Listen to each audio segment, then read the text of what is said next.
the person that I'm supposed to report to has already been the mind has already been polluted. They've already taken stuff about me to the person that I'm supposed to report. So he already has a perception about me. About you. Yes. How are you taking it? Sometimes so they brought a character in me that was not in me. Like I started also being toxic. Like I started also being irritable. I could even feel that this is not me. And I wondered, how did I end up? How did I stoop this low? Those companies that they are always recruiting, they're always employing because there is always a high turnover. People are always leaving. Yeah, and absenteeism. People being absent, not coming to work. Because even me, I would find excuses to be absent.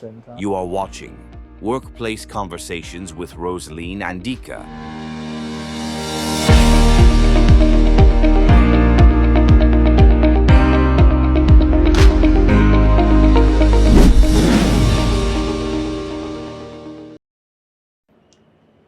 Hi everyone, this is Rosaline from Rasiko World with another episode of Workplace Conversations. In Workplace Conversation, we make the workplace a safe space where everyone thrives. So today on set, we want to discuss a very pertinent issue to me, and that is toxic workplace. So a few years ago, I was in a toxic workplace without knowing. I love what I do and I am good at what I do. And I'm a morning person, and every day I wake up at 4, do my morning devotion. By 5, I start preparing for work. By 6, I'm out of the house so that I make it to work on time. So by the special grace of God, I never was late for work. I was always on time. And because we used to serve clients and we used to start serving them at exactly 8, so it happened that the people I was working with started taking advantage of my faithfulness and coming to work early. So they would leave me all the work and they would start coming in at 10, at 11. Sometimes they would even be absent without telling me. So I became like a donkey in that office. And before I knew it, he started taking a toll on me. I started becoming agitated. I started becoming rowdy. I am not a person known to complain, but I started complaining so much about so many issues. And it also started taking a toll on my mental health because I started feeling like I am always tired, like I needed to be on leave all the time. But that's not the gist of it. The gist of it is that as I was working so hard and covering the mess of the organization, my colleagues were behind me trying to sabotage me. So they will go to the bosses and tell them things about me. Most of them were lies. So you will see that a boss has an attitude towards me and you are wondering what happened. I don't know what happened, but you would see that people had changed attitude towards me, and it was just terrible. And so there's a time I got a promotion. There were actually 2 promotions.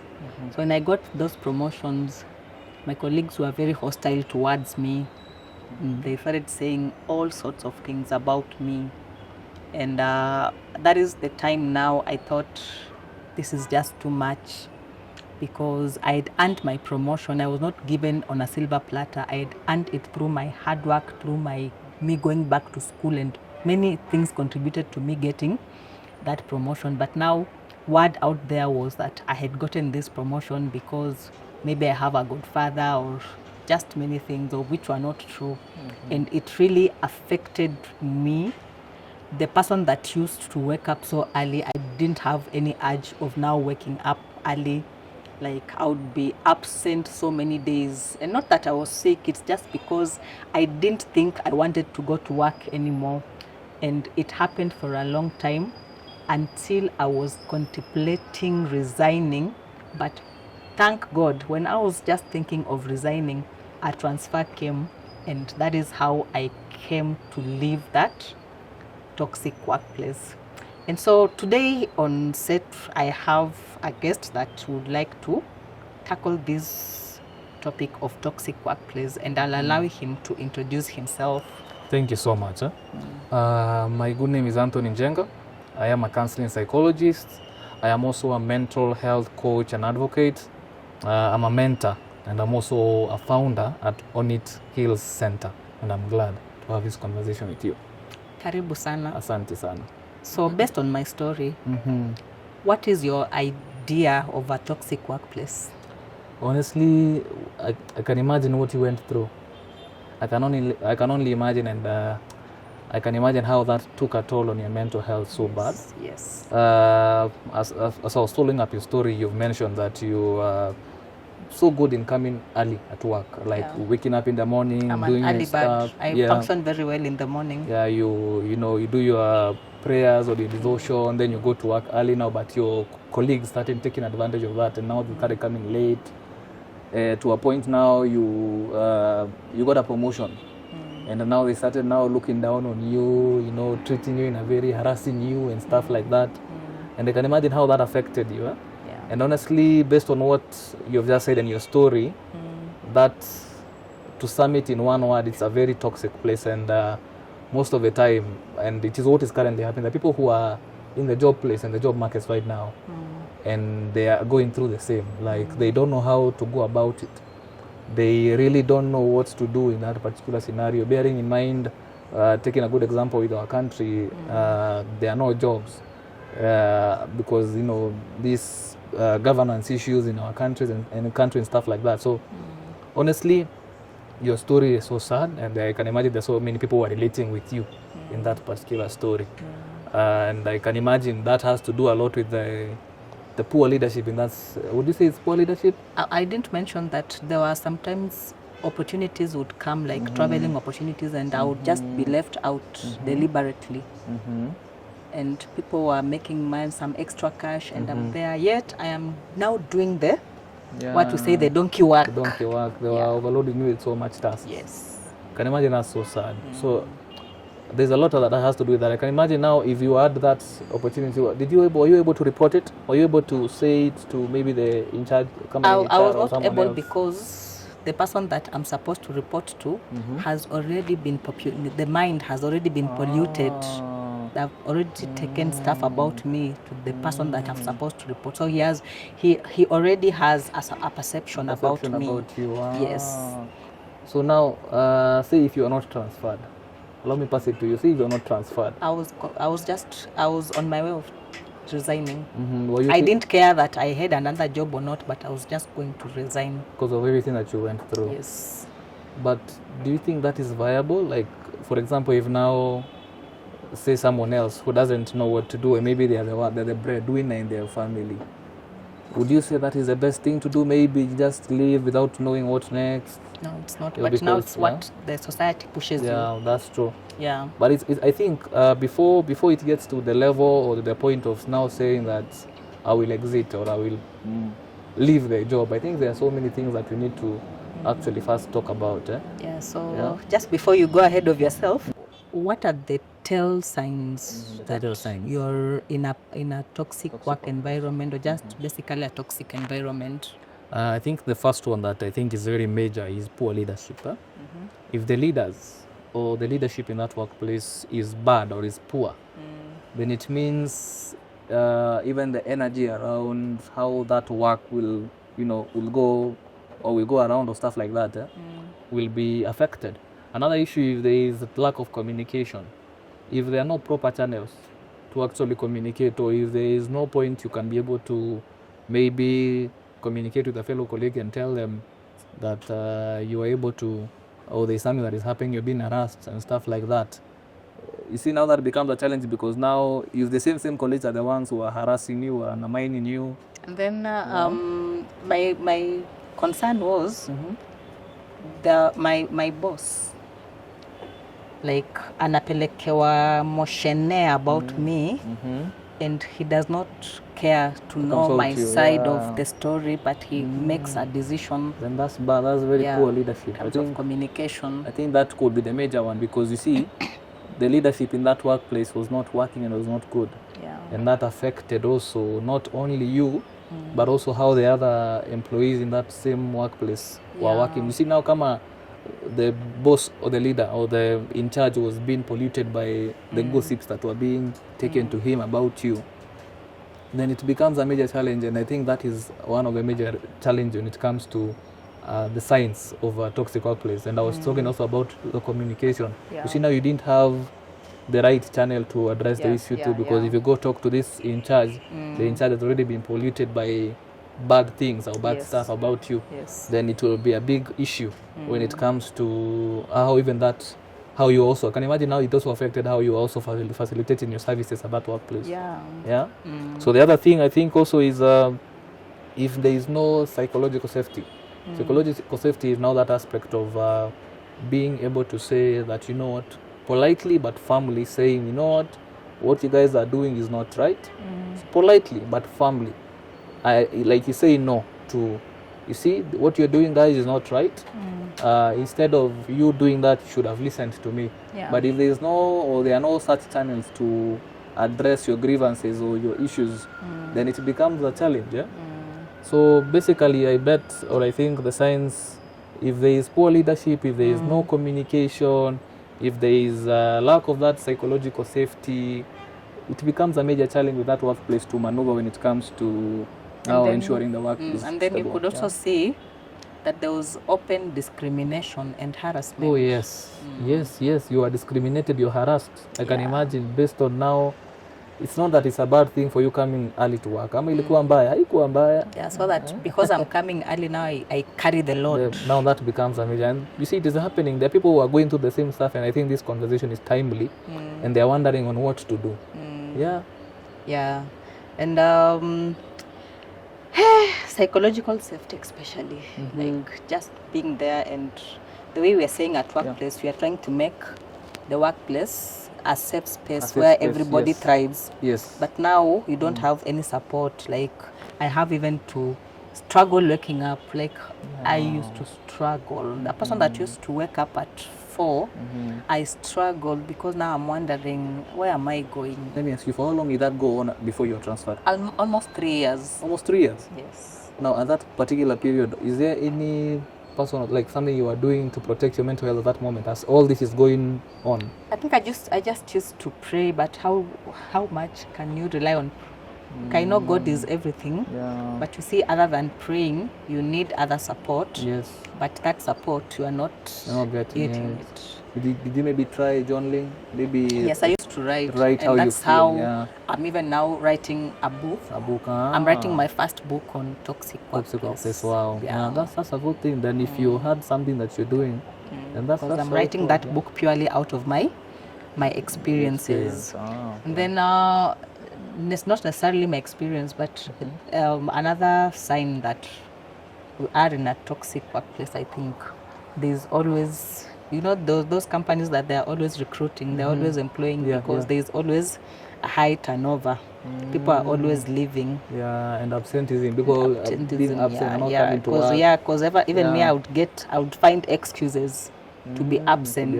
I would just I would lie, today I'm sick, maybe I have an issue with my child, but in actual sense, I'm just trying to see a scapegoat of how I cannot make it to work today. That affects the productivity of work. And it also affected my productivity. So maybe you could just tell the viewers the effects of a toxic environment on individuals or on individuals. Honestly, the moment you're in a toxic workplace, if you find yourself, you are employed or you are maybe the leader, and you see also leaders experience a toxic workplace. You could be a leader, but you're facing a lot of unapigwa sana na watu wenye wako below. just because you have a certain role as a leader. I can imagine now for you in your situation now being vile ulipandishwa to another level, there is a leadership role that you had to play. Yeah. And I can imagine as much as you had that leadership role, there are still people who are still treating you in a wrong way. So it had a lot to do. It affected you so much. And the effect that it can have on you is it can, or on anyone else who is in that a particular situation in a toxic workplace, it can mess with your mental health. It can it can actually make you lack that motivation to be in that sector. For example, if it's you are in the media sector, you can even feel morale in Asia. There is low morale to actually even do it. To actually even, you don't even have a purpose. You don't have a drive to be in that particular sector that you have been assigned to. And that can even lead to you resigning. And you see, when you resign, that can affect your finances. And the moment you have resigned, it means you're experiencing loss. And you see, when you experiencing loss, wewe na mtu mwenye experience loss, and if you are someone who has passed on, is the same thing, because loss is loss. So it can affect a lot individually, your mental health. You will feel down, utafeel ni kama you are not moving to whichever level, you're not purposeful enough. You feel like hata hauhitaji kufanya kazi, uende tu achana hiyo kazi, uende ukae nyumbani. But now you kukaa nyumbani, finances, you need the finances. Maybe you have a family. How will you be able to take care of this family if you exit? It becomes a major challenge. And then I was constantly feeling burnout. Even if I slept in the house without going to work for a week, I still feel tired. Mentally, physically. Yes. I sleep like the whole day. I don't feel like waking up. Like I was just going through constant burnout. I can imagine the bills you had to pay. Yeah, it becomes a major challenge. And honestly, there's so many people in the work sector who are going through the same. And what I can tell them is, as much as maybe you're in a tough, unajua kuna levels zingine. Say for example, if now the way you're saying, if you're not transferred, the thought you had in mind is to exit without even thinking about the consequences of what happens after you leave. I just need my peace of mind, my sanity to be back in me. But you see, it's good to actually leave, because normally I tell people, kama umejaribu all means, you have tried all means possible to try and resolve that issue in that workplace, and it becomes a challenge, then you have to now look your ways out. Like as much as maybe, for example, you try and see if you can get another job that can help you in the process. See whether you're going to get the financial support to help you even after you leave this particular toxic workplace, you know. Yes, leaving normally is a good idea, but at times you also want to tell them, you weigh the situation. You need to weigh the situation. There are certain things you need to look at before you actually leave. There are ways you need to maneuver your ways before you actually leave. For example, now if you set boundaries, you say sasa you not allow yourself to be overweight by what Kenya unapatiwa, jobs unapatiwa, as much as it is your priority. But unaangalia hapa unaona yenyewe this is harassment. They are not doing a good thing to you, and you also need to document. I don't know if you are documenting all that they were doing to you. Yes. You are documenting? Yes. Which mko natumia email ama messages ama walikuwa nakupigia via call? How are you documenting it? I'll just have my personal journal that I'll just document all those things.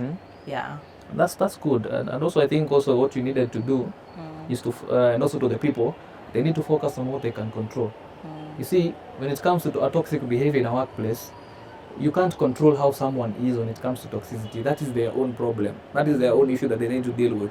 What you can control is your response to what the toxicity they give to you. How your response is based on, if, for example, let me ask you, the way you are being harassed, wakikuongelesha hivyo ama wakigossip, ulikuwa unairespond aje? How are you taking it?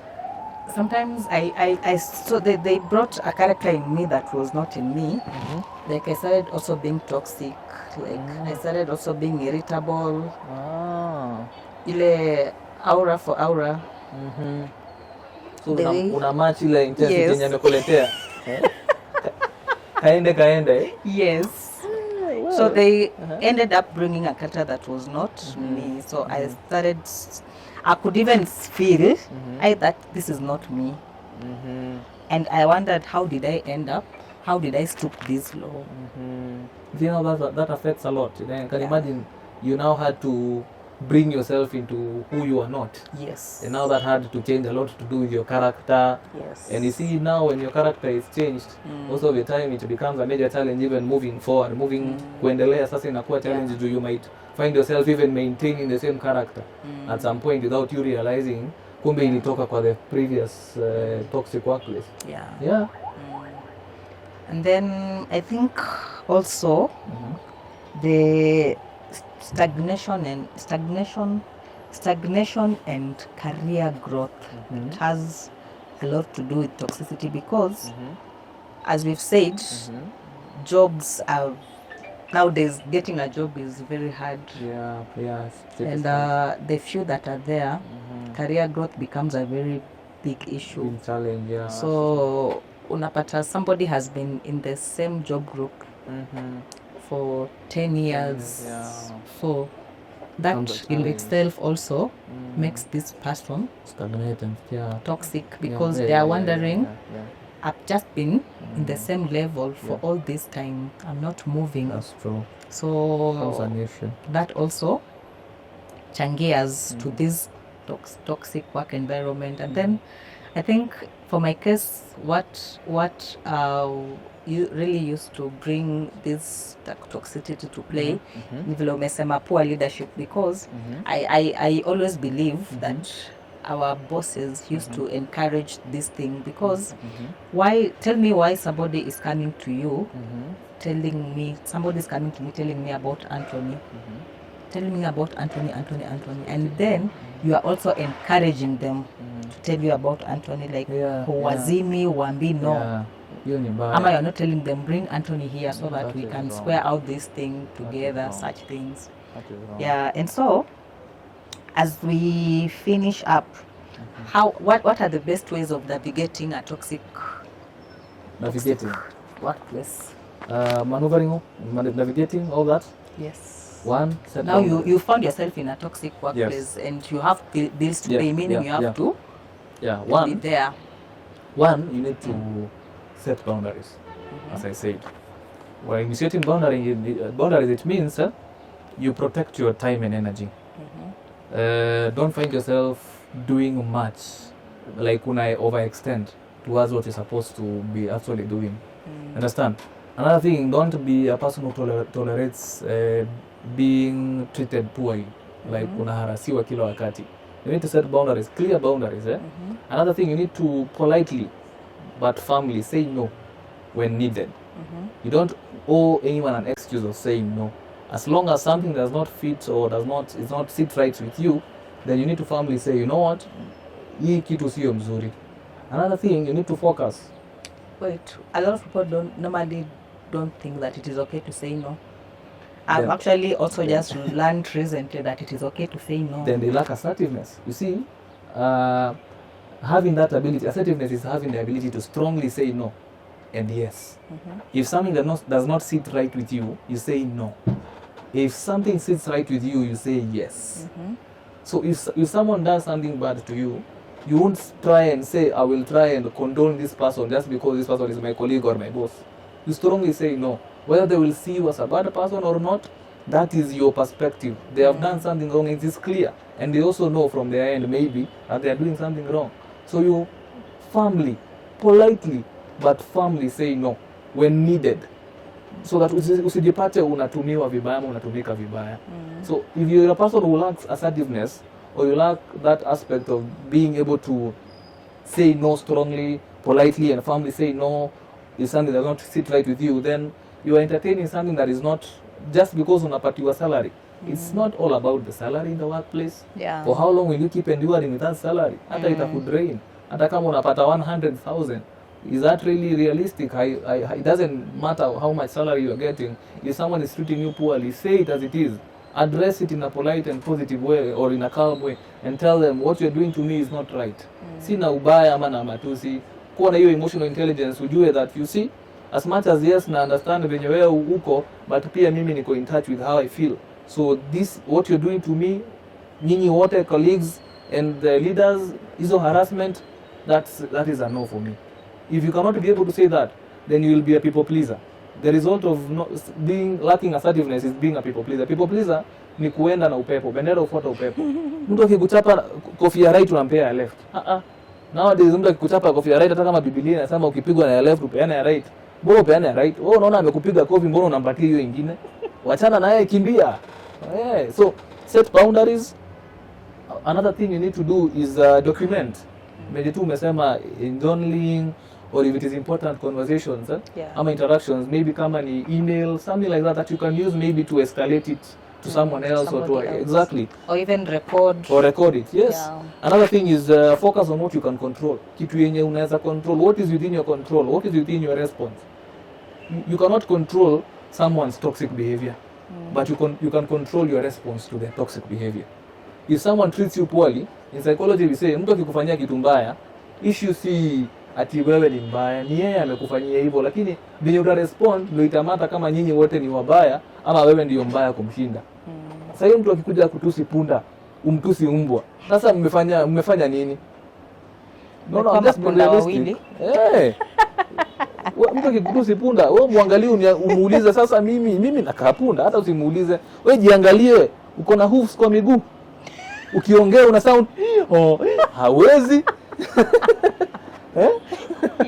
So you respond based on how. Usikuwe ati wewe ni mtu akikuchapa mchape, mtu akikutusi mtusi. That is not right, because for how long will you keep doing that? Utajipata unaumia. Unashindana na ndovu kunye, utapasuka msamba. Unapigana na mtu mwenye anaweza kupiga. At times mtu akikuletea shida, saa zingine as much as it will sound so, unakani kama wewe ni mnyonge, lakini wewe ni sawa. Wewe ni tusi, wewe nipige, wewe maliza tu. Jua unajua unajiprotect. Unajua what you never know, maybe anaweza kupiga sana, maybe anaweza kuoverpower, maybe you also have that emotional intelligence in you to say that I can control how I feel. Mimi nimejam sawa, lakini sita react venye wewe unataka ni react. So you focus on what you can control. What you can't control, leave it alone. Another aspect, kuwa na allies. Kuwa na wale marafiki kidogo mnaweza supportiana. Maybe kuna mtu mwingine kwa hiyo organization go through the same kind of harassment and bullying and toxicity in the workplace. Shikaneni. Kama hakuna, then sasa hapo ndio utajua the best way, kama ni kuenda kufind support from a therapist, ama prioritize your self care, kama ni kujournal, kama ni kupray, if it is mindfulness, hizo vitu zote, if it is doing exercise to take care of your mental health. So prioritizing self care is another aspect of maneuvering a toxic environment. Another aspect is know when to escalate. Like know when to escalate. Unaweza enda uambie sawa, ukiona kuna harassment na bullying, uambie HR for example, lakini HR ukiangalia uone yenyewe kuna venye pia yeye ako pamoja na hao wengine, then unaweza seek legal advisory, maybe from a lawyer, kama ni kitu very big issue, kama ni sexual harassment. Na umeona kabisa boss ndio ana perpetrate hiyo particular harassment. Utaenda umwambie nini sasa? Unaenda go there women rights, kuna hizo rights zote, hata kama wewe ni mwanamume umekuwa sexually harassed, get a lawyer to help you in trying to figure out how to address these charges.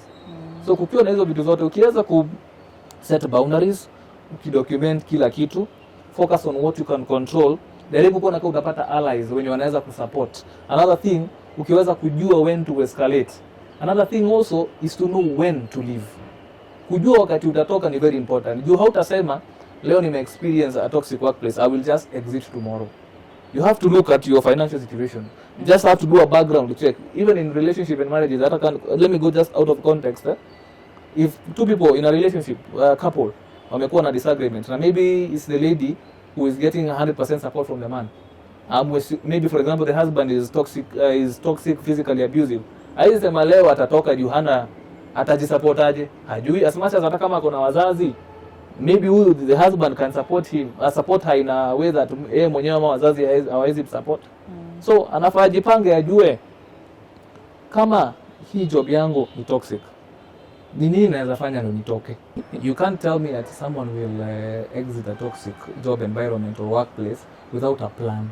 You just can't live without knowing how you're going to handle it. But at times it can be challenging, whereby you find that someone will just leave hata taka kujua kenye ita happen, due to how toxic the workplace has been for some time, na ametolerate, amejaribu all means possible to try and sort that issue out, but it is not possible.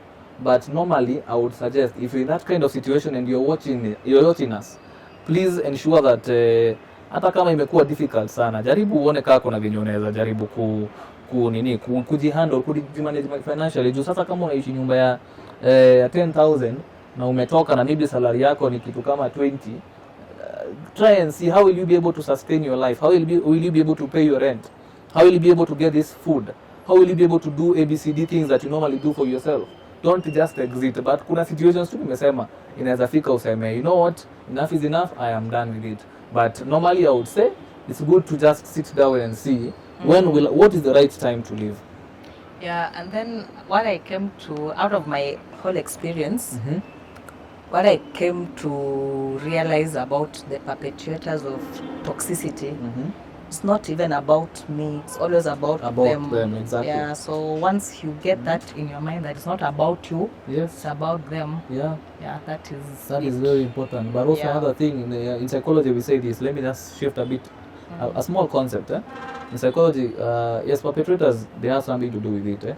But normally they say, if you're the victim in that situation, for example, let me use a good example. If someone today comes and tells you that you're a fool, as much as yes, it is that person's problem to call you a fool. But you see, if you're the person on the other end who has received that abusive message, it is you to do an introspection and ask yourself, am I really a fool? You see, the moment now you respond and tell them now a bigger word or a bigger abusive name, then it means it is no longer their issue. It is now become your issue. If you respond to the same, of you match the intensity of the level they have done it, then it means hata kama yeye ndio issue ameanza, pia wewe imekuwa affect. Na kama imekuwa affect, sasa it is not their issue anymore, because maybe that is their character and that is their personality. Now it shifts to it is your issue. So how you control your response is very important. Okay. Yes. So viewers, that is my story of a toxic workplace and how you can maneuver a toxic workplace. I hope this story will help somebody or people out there. And for today, that's all we had today. Protect yourself even as you work. Your mental health matters. You matter. So don't allow yourself to be in toxic workplaces. Do something about it. And with that, we say kwaheri. Thank you.